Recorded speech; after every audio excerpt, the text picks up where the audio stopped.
So I'm going to do a unboxing of a keyboard I recently picked up off Amazon called the YUNZI SK61. I bought it for about 40 Australian dollars. It was down from about 130 Australian dollars. So I thought, hey, why not? Let's try a red switch. Because I've never really tried red switches before. So it's a red switch Gateron from Gateron. It's a 61 key keyboard, and it's got a few things inside the box. Keycap puller, it's got spare keys as well as a USB-C braided cable, which is pretty cool. And then yeah, we're going to test out the sound profile of another keyboard that I picked up recently from Amazon. It's got blue switches inside of it, and I'm going to compare it with this particular keyboard that I picked up. Never tried red switches before.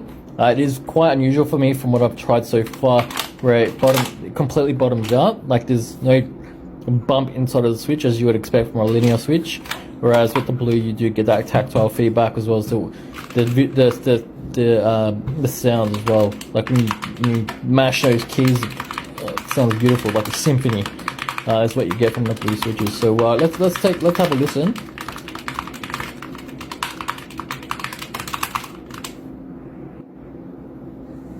And now we'll try the blue switches.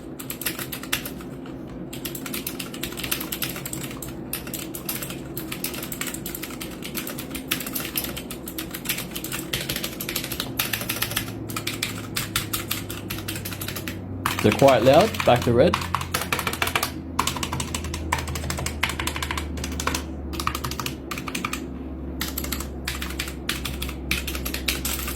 Quite a bit different. So if you're like me and you main blue switches, it's going to be a completely different experience using red switches.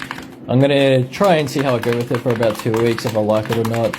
I'll try gaming with it more so than typing or whatever else productivity wise. So yeah, I'm going to give it a go. But yeah, thanks for watching, and yeah, I hope you enjoyed. Let me know if you've got any questions.